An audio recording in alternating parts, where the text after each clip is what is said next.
आज का जो दिन है वो एक बड़े ही गंभीर चिंतन को लेकर के आया है।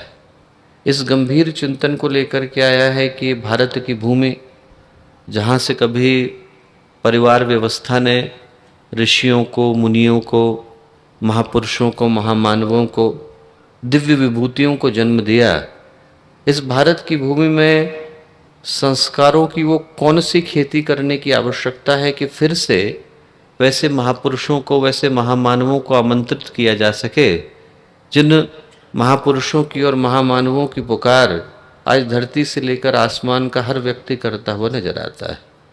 और वो करने के लिए हम लोगों को भारत के इतिहास को, भारतीय संस्कृति को, भारत के गर्व को, भारत के गौरव को, भारत के अतीत को, भारत के इतिहास को उठा करके देखने की आवश्यकता है। एक बड़ी लंबी गहरी चली आ रही परंपरा है।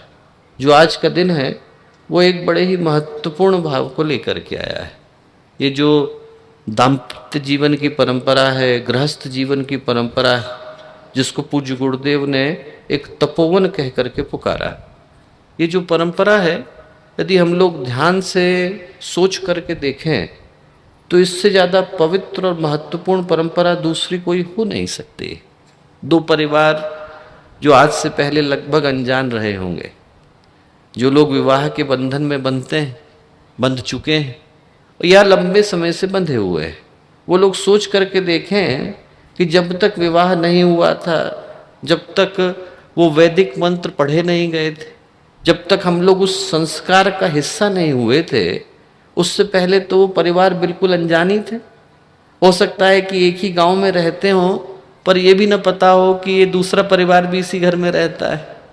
पर वो परिवार जो एक दूसरे से बिल्कुल अनजान हुआ करते थे, वो जैसे गंगा और यमुना आकर के मिलते हैं तो प्रयाग बन जाता है, वैसे ही वो दूसरी दो धाराओं से मिली आ रही धाराएं एक साथ मिलती हैं और दोनों परिवारों के सुख दुख, खुशियां और परेशानियां, पीड़ा और प्रसन्नता के क्षण, दोनों के उत्सव मिलकर के एक हो जाते हैं। आज से पहले हो सकता है कि एक दूसरे को कभी न जानते हों, पर अब दोनों के मिल जाने के बाद, दोनों परिवारों के बंध जाने के बाद, उस परिवार का सुख भी हमारा, उस परिवार का दुख भी हमारा। दाम्पत्य जीवन का बंधन है बड़ा ही पवित्र बंधन। इसके बंधते ही वो एक परंपरा, वो एक धारा, वो एक दिव्य चिंतन जन्म लेता है, जिसको भारतीय संस्कृति ने इस भारत की भूमि का सबसे महत्वपूर्ण संस्कार कह करके पुकारा। आप सोच करके देखिए कि हमारी संस्कृति के अंदर ऋषियों के परिवार रहे, देवताओं के परिवार रहे, राक्षसों के परिवार रहे, हमारे यहाँ असुरों के भी परिवार रहे। जब हम भगवान को पुकारते हैं, सीताराम कह करके कहते हैं तो क्या कह रहे हैं? भगवान के परिवार को ही तो पुकार रहे हैं। जब हम गौरी शंकर कह करके पुकार रहे हैं तो क्या कह रहे हैं?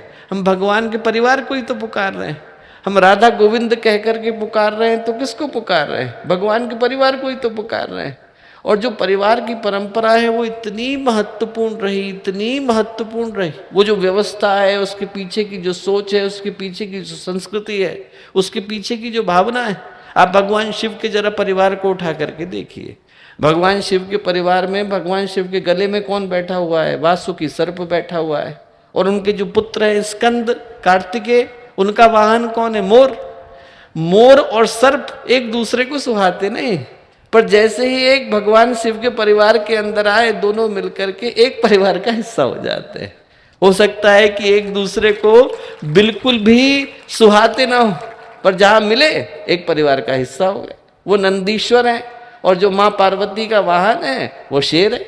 शेर और बैल एक दूसरे को कहीं सुहाते हैं, कहीं नहीं सुहाते हैं, पर जैसे ही वो भगवान शिव के परिवार का हिस्सा हुए, वैसे ही एक परिवार का हिस्सा होते ही उन लोगों के ध्येय एक हो जाते हैं, उद्देश्य एक हो जाते हैं, सोच एक हो जाती है, परंपरा एक हो जाती है।